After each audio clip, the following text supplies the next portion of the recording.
Assalamualaikum warahmatullahi wabarakatuh.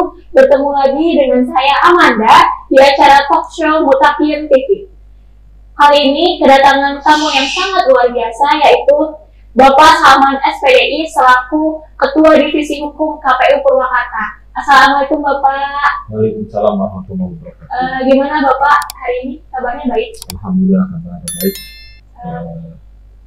Kesibukan Bapak hari ini apa ini Pak? Kalau kesibukan di KPU ya seperti biasa, rutin kegiatan KPU yaitu dalam rangka persiapan menghadapi pemilu dan pemilihan 2024. Setahu saya nih Pak, Bapak kan alumni STAI Dr. Kahayat Mutakin Purwakarta. Gimana sih Pak ceritanya Bapak sekarang menjadi Ketua Divisi Hukum KPU Purwakarta? Kalau berbicara tentang alumni dan sekarang di KPU sebagai divisi hukum, sebetulnya kalau saya di STAI Dr. Kahayat Mutakin itu lulus tahun 2010 dan gelarnya SPDI, Sarjana Pendidikan Islam.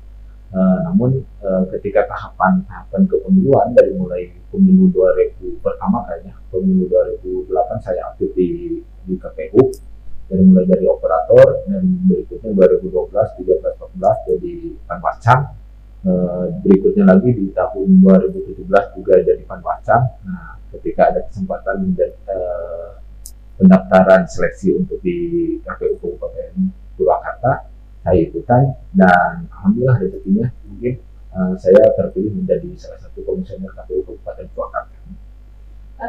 Alasan Bapak terjun ke dunia pemilu itu apa Pak? Kalau alasan utamanya terjun ke dunia kepemiluan, pertama mungkin ada bagian dari hobi ya, karena kebiasaan. Karena dulu saya di KPU di kampus di STAI Dr. Kahayat Mutakin dari mulai aktif di kegiatan BEM sampai dengan aktif di ekstra kampus, dan itu membawa saya terus aktif di kegiatan perpolitikan Purwakarta. Nah, jadi walaupun itu tidak dikasih judul kegiatan politik, tapi karena memang selalu bersinggungan dengan kegiatan pemerintah daerah, apakah dalam mengawal, mengkritisi dan sebagainya, sehingga itulah bagian dari perjalanan menjadi bagian dari aktif di organisasi di kepemiluan. Ini seperti itu. Nah, Bapak kan dari 2012 sudah aktif di kepemiluan gitu Pak ya? Ya. Boleh kasih tahu ke teman-teman Pak, apa sih tujuan pemilu di Indonesia?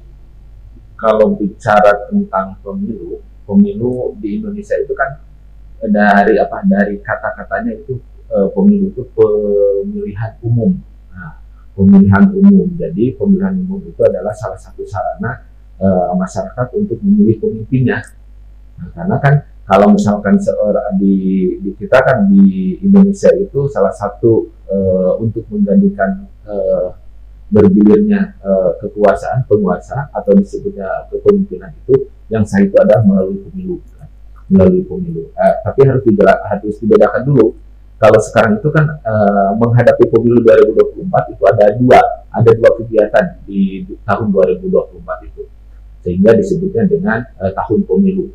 Nah, tapi di tahun 2024 itu ada dua pemilihan, ada dua hajatan pesta demokrasi lah, lebih tepatnya itu. Yang pertama adalah pemilu, yang kedua adalah pemilihan. Berbicara tentang pemilu berarti pemilihan umum yang di dalamnya itu memilih presiden, wakil presiden, DPR RI, legislatifnya, DPD RI, DPRD Kabupaten Kota, dan DPRD Provinsi gitu kan. Jadi ada lima surat suara nanti atau 5 pemilihan di tahun 2024 itu yang sudah di-launching oleh KPU RI bahwa tahun 2024 itu pemilunya itu akan digelar di 14 Februari tahun 2024. Sedangkan yang namanya pemilihan itu adalah memilih kepala daerah. Kepala daerah itu berarti ada kepala daerah provinsi, gubernur dan wakil gubernur, dan kepala daerah kabupaten kota. Nah, berarti bupati dan wakil bupati atau wali kota. Nah itu, jadi ada dua kegiatan pesta demokrasi di tahun 2024 itu. Yang pertama adalah pemilu, yang keduanya adalah pemilihan. Dan undang-undangnya beda. Undang-undang pemilu itu berarti kalau pemilu undang-undangnya menggunakan Undang-Undang 7 tahun 2017 tentang pemilihan umum. Sedangkan tentang pemilihan umum. Sedangkan kalau pilkada atau pemilihan kepala daerah itu undang-undangnya adalah Undang-Undang Nomor 10 Tahun 2016 tentang pemilihan kepala daerah. Nah, jadi dua undang-undang tersebut, dua pesta demokrasi tersebut akan digelar di tahun 2024. Begitu. Baik, Pak. Kan tadi ada pemilu dan pemilihan. Nah, bagaimana sih Pak cara KPU untuk mensosialisasikan kepada masyarakat tentang pemilu dan pemilihan di tahun 2024 nanti? Bicara tentang sosialisasi Komisi Pemilihan Umum Kabupaten Purwakarta khususnya ya, di Purwakarta atau secara keseluruhan KPU di se-Indonesia, karena KPU itu adalah organisasi atau lembaga penyelenggara pemilu yang KPU-nya itu adalah sudah bagian dari penyelenggara yang jabatannya 5 tahun sekali, jadi 5 tahun gitu kan. Artinya di sana sedangkan pemilu itu kan per 5 tahun.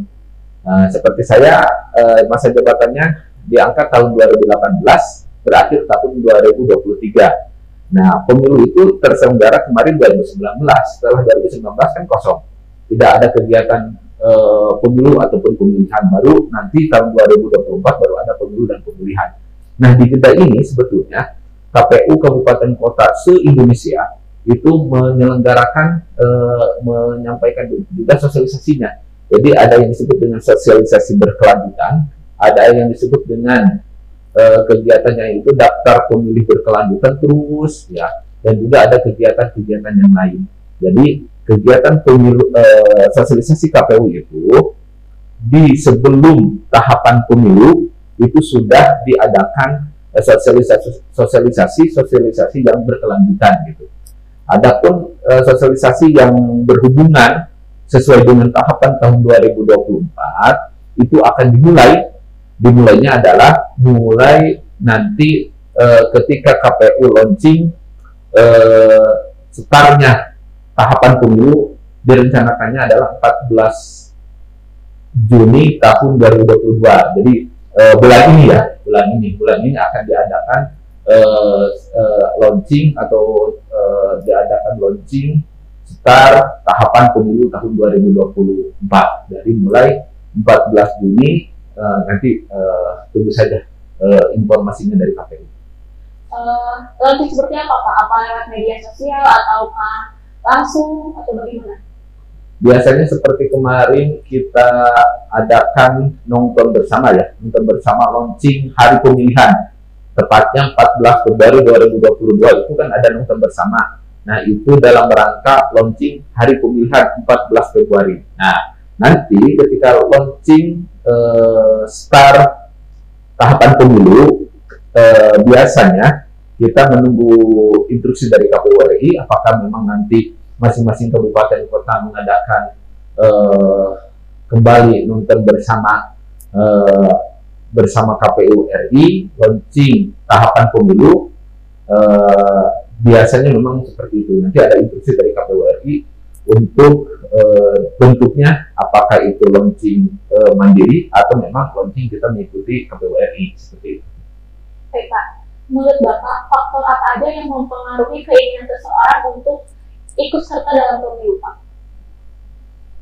Nah, ikut serta di dalam pemilu ataupun pemilihan, ya, ini kan kita sebagai penyelenggara pemilu itu menyadari bahwa pemilu dan pemilihan ini tidak bisa berdiri sendiri. Penyelenggara itu tidak bisa berdiri sendiri, tapi juga nanti dalam pesta demokrasi atau pemilu itu masing-masing punya perannya, ya. Masing-masing punya peran. Kita sebagai penyelenggara pemilu itu mungkin nanti berperannya sebagai penyelenggara, sedangkan yang lainnya ada yang berperan sebagai penyelenggara di masing-masing tahapan, masing-masing tingkatan maksudnya. ada di badan ad hoc-nya, sampai ke tingkat TPS. Ada juga nanti yang berperan, warga negara itu berperannya dia sebagai peserta pemilu, aktif di partai politik, mungkin nanti mencalonkan sebagai presiden misalkan, atau mencalonkan sebagai calon anggota legislatif, itu sah-sah saja, itu partisipasi juga. Ataupun nanti warga negara Indonesia itu yang paling pasti adalah semuanya bisa berpartisipasi dalam menjadi pemilih, karena pemilih itu hampir mayoritas bangsa Indonesia itu 17 tahun ke atas atau 17 tahun, belum 17 tahun tapi sudah menikah, itu mempunyai hak pilih, kecuali ada yang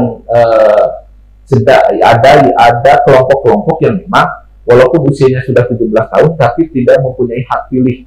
TNI Polri, TNI Polri kan posisinya adalah netral, yaitu tidak kelompok itu tidak, kalau aktif, kelompok aktif itu berarti tidak mempunyai hak pilih, karena memang posisinya TNI dan Polri itu adalah posisinya netral. Adapun sebelum menjadi TNI atau sebelum menjadi Polri, maka itu mempunyai hak pilih, atau sudah pensiun dari TNI atau sudah pensiun dari Polri, maka itu mempunyai hak pilih yang sama, kan seperti itu. Jadi banyak cara untuk berpartisipasi dalam pesta demokrasi pemilu tahun 2024, baik pemilu atau pemilihan. Bisa jadi peserta, bisa jadi pemilih, ataupun bisa jadi penyelenggara seperti itu. Nah kan kata Bapak banyak cara untuk ikut serta dalam pemilu gitu, dan pemilihan. Gimana sih Pak caranya supaya masyarakat itu supaya tidak golput gitu Pak? Untuk menghindari golput itu adalah ini memang bagian dari yang harus diantisipasi oleh penyelenggara pemilu dan juga oleh partai politik. Karena kalau KPU itu tugasnya adalah sosialisasi kepada pemilih, pendidikan pemilih, kalau partai politik tugasnya adalah pendidikan politik. Nah, di sana tugasnya juga nanti nyambung dengan Kesbangpol. Kesbangpol itu ada di bawah pemerintah daerah. Jadi intinya menyadarkan masyarakat akan pentingnya memilih, menggunakan hak pilih itu adalah tugas kita semua. Nah, termasuk mungkin dari kalangan akademisi seperti mahasiswa ataupun nanti organisasi-organisasi mahasiswa baik di dalam kampus maupun di luar kampus, ikut serta mensosialisasikan itu. Karena memang sekali lagi harus disadarkan pentingnya memilih itu adalah untuk menggunakan hak pilih dan untuk mendapatkan pemimpin yang baik sesuai dengan yang kita harapkan, yang masing-masing harapkan. Jadi intinya untuk supaya tidak terjadi golput, berarti harus dari sekarang KPU sosialisasi, partai politik sosialisasi, masyarakat sosialisasi, aktivis akademis, termasuk pemerintah daerah, dan juga di sana saling mengingatkan bahwa pentingnya memilih seorang pemimpin, dan juga yang paling terpenting adalah pemimpinnya itu harus kita kenal, harus kita dekati, harus kita tahu visi misinya, sehingga kita tertarik untuk menjadi seorang pemilih seperti itu. Kan kita tuh harus bersosialisasi gitu Pak. Ya. Ada nggak sih hambatan khususnya untuk KPU Kabupaten Purwakarta dalam pemilu 2024? Hambatan sosialisasi. Kalau bicara hambatan dalam rangka mensosialisasikan pemilu, ya, itu hambatannya memang pertama berhubungan dengan ruang lingkup pemilih yang begitu heterogen. Heterogen itu berarti intinya dari masing-masing itu kan masing-masing tingkatan, masing-masing pendidikan, masing-masing profesi itu semuanya mempunyai karakter yang berbeda-beda dan mempunyai cara yang harus beda-beda pula mendekatinya, gitu, menyampaikan bahwa pemilih itu penting dan sebagainya, itu memang harus menjadi bagian dari strategi KPU dalam mensosialisasikannya. Nah, berhubungan dengan itu, KPU Kabupaten Purwakarta, contohnya, KPU Kabupaten Purwakarta kan ketika tidak tahapan, maka tidak ada anggaran sosialisasi. Nah, ketika tidak ada anggaran sosialisasi, kan biasanya kalau sosialisasi itu kan ada pertemuan terbatas, mengundang orang. Kalau mengundang orang kan mungkin minimal kita kasih harus menyediakan jamuannya, air, snack dan sebagainya. Nah, hal-hal itu menjadi bagian dari hambatan KPU dalam mensosialisasikan itu. Tapi kalau hari ini kan sudah bisa dijangkau juga melalui media sosial. KPU di medsosnya selalu menyampaikan ajakan-ajakan untuk berpartisipasi dalam pemilu dan pemilihan, tapi kan tidak semua juga warga Purwakarta itu melek terhadap medsos, gitu kan? Masih ada kalangan-kalangan tertentu yang mungkin tidak setiap hari membuka media sosial, gitu kan? Dan itu yang harus disentuh sehingga masyarakat itu peduli terhadap adanya pemilu dan pemilihan seperti itu. Untuk yang terakhir Pak, bagaimana pesan Bapak dan harapan Bapak untuk pemilu di tahun 2024? Nah, pemilu tahun 2024 itu berarti merupakan salah satu kegiatan pesta demokrasi. Nah, kembali lagi saya luruskan, tadi yang disebut hanya pemilu saja. Nah, jadi ada pemilu dan pemilihan. Ini harus disampaikan juga. Jadi tahun 2024 itu ada dua kegiatan pesta demokrasi yang disebut dengan pemilu dan pemilihan. Pemilu itu tanggal pencoblosannya adalah 14 Februari tahun 2024, sedangkan pemilihan itu pencoblosannya adalah tanggal 27 November tahun 2024. Jadi di tahun 2024 itu ada hajatan pesta demokrasi yang harus diikuti oleh masyarakat Purwakarta pada khususnya. Umumnya se-Indonesia, karena memang ini serentak ya, serentak se-Indonesia. Jadi di tahun itu ada dua pesta demokrasi. Himbauannya adalah, pertama dari sekarang kita saling mengingatkan, saling menyampaikan pentingnya pesta demokrasi ini, pentingnya menggunakan hak pilih. Karena memang kalau kita tidak menggunakan hak pilihnya, maka bisa mungkin orang yang harusnya pemimpin itu terpilihnya adalah yang terbaik, karena kita tidak menggunakan hak pilihnya, bisa saja yang terpilih itu bukan yang terbaik, gitu kan. Nah, walaupun memang sudah pasti yang terpilih itu adalah orang-orang yang memang menjadi pilihan masyarakat, gitu, secara umumnya. Itu yang pertama. Jadi harus disiapkan itu. Yang keduanya adalah menyiapkan tentang mental kita juga, mental kita sebagai pemilih, mental kita juga nanti sebagai peserta, mungkin mental kita juga sebagai penyelenggara. Karena memang pertaruhan mental di sana adalah jangan sampai yang kalah itu nanti marah-marah, nah, yang terpilih nanti sombong misalkan dan sebagainya. Itu harus disiapkan. Jadi di sana tidak berbicara lagi masalah menang kalah ketika selesai pemilu, tapi harus ini yang menang dan yang kalah itu harus bersatu untuk membangun Purwakarta khususnya, agar nanti ketika berjalannya jabatan 5 tahun ke depan itu semuanya bisa terwakili dan semuanya bisa diperhatikan itu. Baik Bapak, terima kasih telah meluangkan waktunya di acara talk show kali ini. Semoga pemilu tahun 2024 dan pemilu dan pemilihan tahun 2024 yang akan datang berjalan dengan sukses dan baik. Amin, amin, amin. Nah, untuk teman-teman, jangan lupa subscribe, like, and share video ini sebanyak-banyaknya. Dan sampai jumpa lagi di acara talk show selanjutnya ya. Assalamualaikum warahmatullahi wabarakatuh. Waalaikumsalam warahmatullahi wabarakatuh.